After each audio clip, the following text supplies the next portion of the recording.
Alors une des premières choses, c'est déjà que le patient est admis. On utilise des fois le terme accepté, qui est peut-être un peu lourd, mais admis qu'il a un trouble bipolaire, ce qui veut dire qu'il va aussi admettre des soins.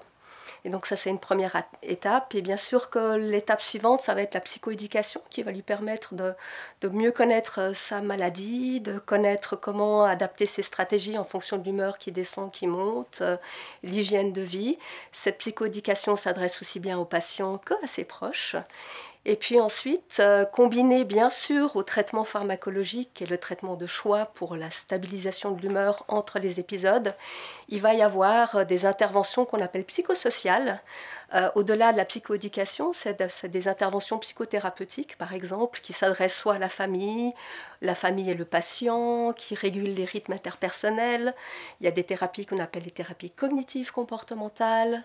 Il y a tout ce qu'on peut faire au niveau de gestion du stress, identifier les stresseurs, voir s'il y a du stress au travail, à la maison, dans les réseaux sociaux, pour voir comment limiter ces stresseurs, augmenter la tolérance du patient au stress, peut-être avec de la relaxation. On utilise aussi de la méditation pleine conscience. Et puis, il y a aussi tout ce qui peut être fait au niveau plus de l'hygiène de vie et notamment limiter les consommations à certaines substances qui vont justement permettre le patient à mieux faire face au stress. Il y a les facteurs de protection, on parle de facteurs de stress, mais il y a les facteurs de protection, avoir des activités, des loisirs, un réseau soutenant, une famille lorsque c'est possible.